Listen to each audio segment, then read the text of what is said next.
Hey everybody, and welcome back to the board meeting. It is the end of the year, so Merry Christmas, Happy Holidays.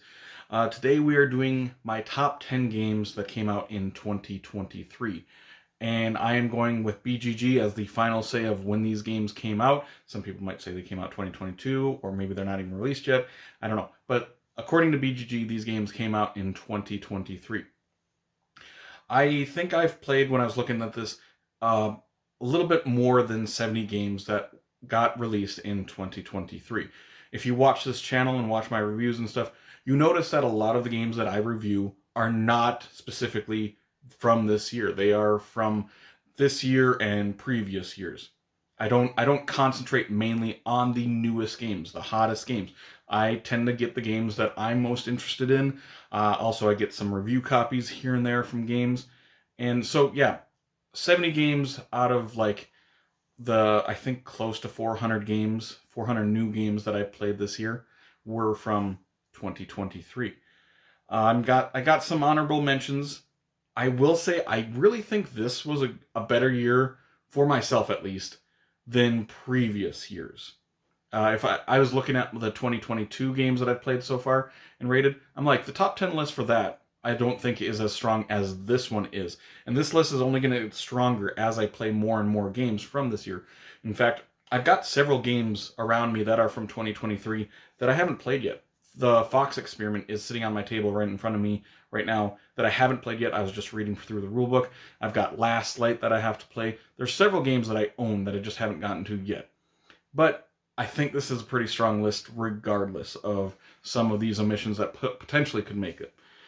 So the honorable mentions before we get into the top 10, we got Star Wars Rivals, which was a little collectible game that had like Star Wars little cute little miniatures in it, but it's a simple card game back and forth kind of battling. I really enjoyed that one, except for the collectible edition aspect of it, but I like the game itself and the cute miniatures.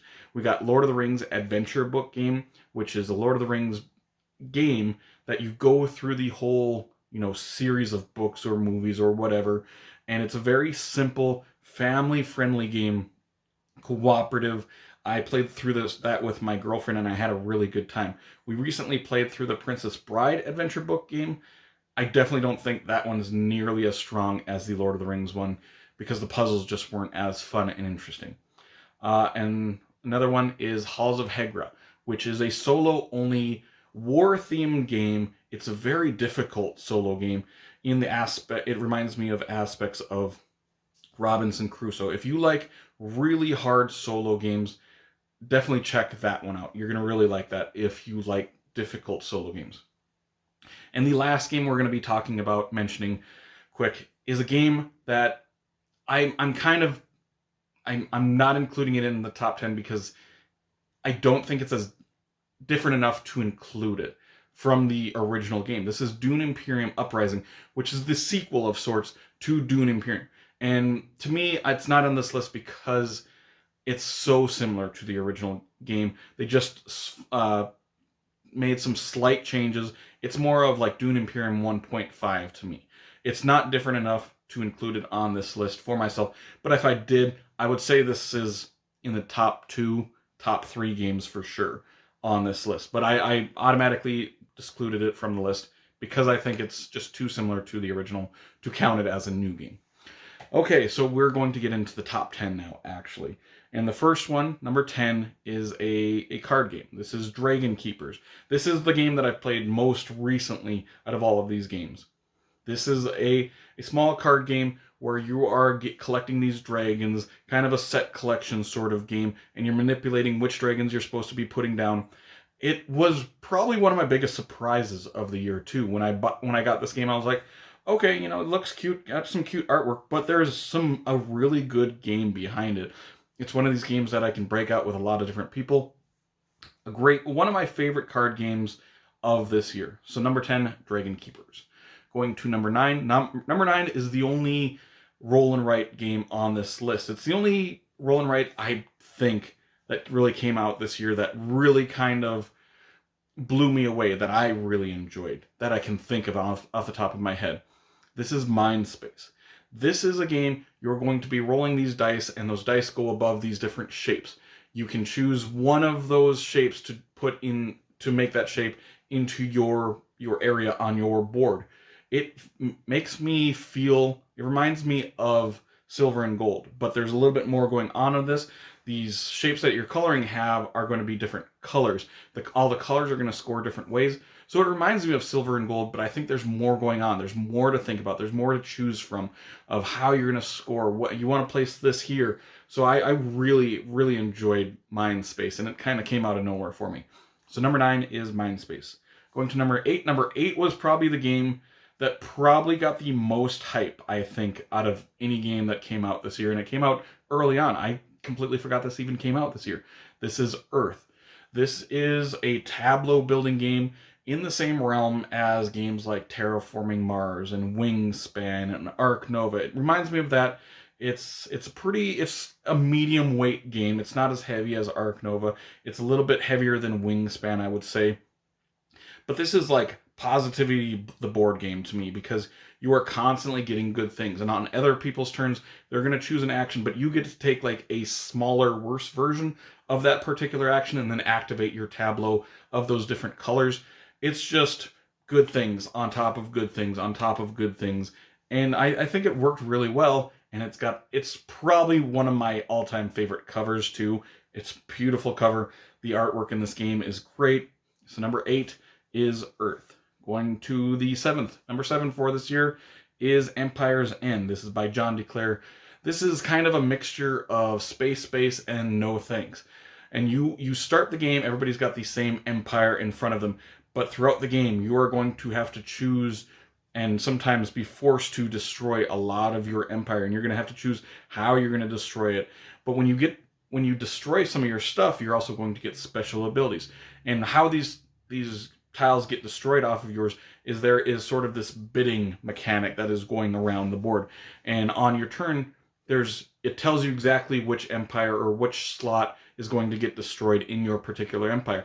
And you can put a resource on this card and say, no thanks, sort of like, no thanks. And it goes to the next person. And you go around until someone's like forced to take it, or they're like, okay, I'm going to take it and I'm going to get all those resources. But now I destroy that part of my empire. But you're going to get some positive things from it. You're going to get new scoring conditions, ways to score in the end game. I think it's just a really interesting game. And I usually don't like games where your stuff gets destroyed.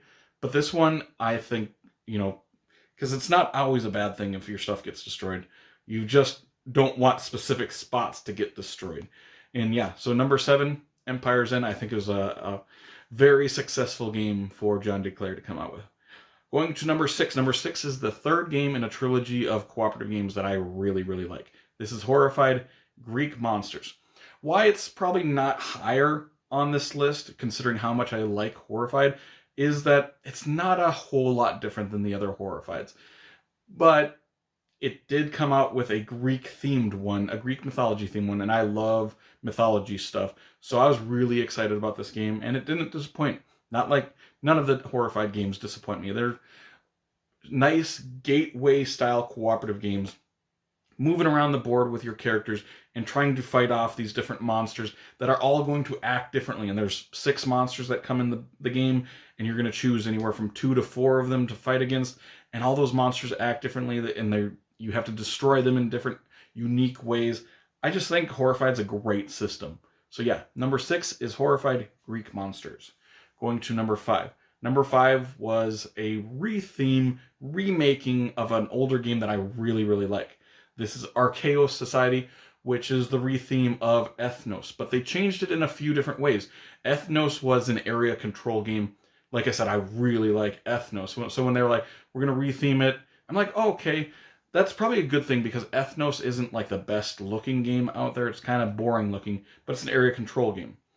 In Archaeos Society, they take the area control aspect of it and get rid of it, and now you're moving up tracks. What makes me really like this version, though, is those tracks have special abilities that you're moving up on, and those are completely optional. You can just be moving up tracks, and you're going to score points for where you are on those tracks each turn or each round, or you can flip those tracks over, and they're going to have some kind of unique ability. So you're going to be playing out these cards that all have unique abilities, but now you're moving up these tracks that have unique abilities on those tracks. And that's kind of what Ethnos kind of misses for me. That, you got the area control. If you had each of the areas had different special abilities, then I would probably like Ethnos more. But now I think I like Archaeos Society more because there's a little bit more going on, because those tracks have special abilities that you can play with. So yeah, number 5 is Archaeos Society. Going to number 4. Number 4 is Star Wars deck building game. This game reminds me very, very much of Star Realms. This is a 2-player only deck building game head to head. And you are either playing as the Empire or you're playing as the Rebels. If you're the Empire, you can only get Empire cards. If you're the Rebels, you can only get the Rebel cards in this little area, this market for you. But you can also destroy the other person's cards that are in that area, and you're going to get a bonus. So you can attack either the person, their bases, or you can attack that market area to get rid of some of their cards so that they can't get them. But you're also going to get some kind of reward for destroying their cards. This was the year to me that Star Wars really jumped up to me. I used to really, I liked Star Wars before. Now this year I've really explored more into that universe, watched all the shows, watched all the animated series. So Star Wars has really jumped up for me as an IP this last year or two. And I've been really digging quite a few different Star Wars games this year. So yep, number 4 is Star Wars, the deck building game. Going to number 3. Number 3 is a cooperative game. This is Stranger Things Upside Down. It's another IP game based on a series of the show Stranger Things that I really enjoy. It's a horror themed show, but it's not really scary. But I really like the system in Stranger Things. You're going to be moving around the board and you are trying to play out these cards that have numbers on them to beat these stacks of tiles that also have numbers on them.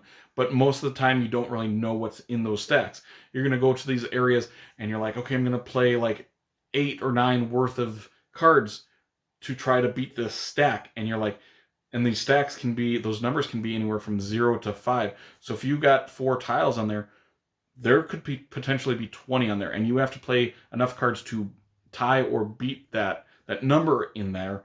So you're like, okay, which cards should I use? The more cards you use, the faster you're going to go through these decks, and the faster you go through decks, bad things are going to happen. It's going to trigger the end game faster. More events are going to come out if you go through that deck so many times. And I really enjoy this game.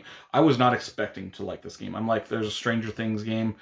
It's probably a cash grab is what I initially thought. And then I played this game. I'm like, oh, I like this game. And it's still coming to the table several months later. And everybody's like, every game night, someone asks, did you bring Stranger Things? We should play Stranger Things. So yeah, it's in my game bag all the time for this year. Yep. So number 3 was Stranger Things Upside Down. Going to number 2. Number 2 is a Stonemaier game. Then there was 2 big releases for Stonemaier this year. Expeditions, which I thought was okay. I think I gave it like a 7 rating or 6.5 or 7. It was okay to me. I will probably end up getting rid of Expeditions. I'm not getting rid of this game. This is Apiary. For Stonemaier games, there is like a holy trinity of games for me that I really love. Those are like games that are in my top 20. You got Viticulture, you have Wingspan, and you have Scythe. All 3 games, I'm like, those games are amazing. There's now 4 games in that set for me for Stonemaier. I love Apiary. I love laying down these tiles. There's different strategies you can go with, and there are big moves that can happen in this game, and that's why I think a lot of people they're going to bounce off of Apiary. Kind of like a lot of people bounce off Viticulture because of the visitor cards are so powerful. They're so, like, you can do big moves. In this game, you can do big moves like you can do in Viticulture. So I know some people are going to bounce off of it, but I definitely didn't. I really like that game. I like the different combos that you can start building, the different strategies. And there is some luck, like I said, because those events and different strategies that you just have to hope certain tiles come out for you. And you're like, oh, that tile's great for me. I'm going to try to get that. But I really like this game. This is the game that's putting Stonemaier back on the map for me, because for the last several years, all the games that have come out were like, I'm like, yeah, they're okay. But Apiary came out, and I'm like, yep, I might be back in with Stonemaier for a minute or two. So yep, number 2 is Apiary. Now going to my top game of 2023, and this wasn't even close. This is the only game that I gave a 10 rating to this year. This is Unmatched Adventures Tales to Amaze, which Unmatched is already my favorite game of all time. This year they were very ambitious by coming out with a cooperative version of Unmatched. Usually it's just strictly competitive head-to-head or 2 versus 2 people battling each other. They have a cooperative game now that came out, and maybe it's not so much this box that I gave a 10 to, but it's the system. The new system that they implemented a cooperative mode for this game that I already loved, and it works really, really well. There's 2 scenarios in this box along with 4 heroes. Now you can take any of the heroes that you have before, which I've got 50 different heroes now, right now, because the new box set just came out, Sun's Origin, or it's going to come out. I've got it already. So I've got 50 fighters that you can bring in and play this cooperative mode. Or you can take these 4 fighters that are in this box and bring them out and play competitive mode. It's just intertwined in such a good way. The system's great. And usually when games are, versatile, being competitive or cooperative, there's usually one mode that is much better than the other one.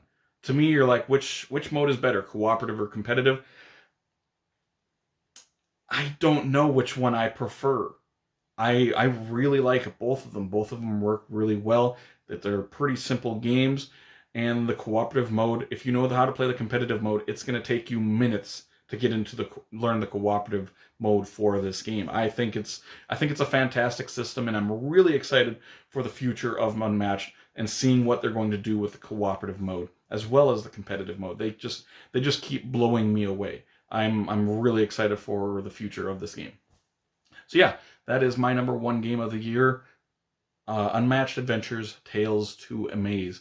Make sure to comment down below, what are your favorite games from this year? And maybe you'll convince me to try and go out and get that game and play it. Either way, if you did enjoy this video, make sure to like and subscribe to see more weekly content from me, Shane, at the board meeting in the future. Hope you all have an amazing day. Take care.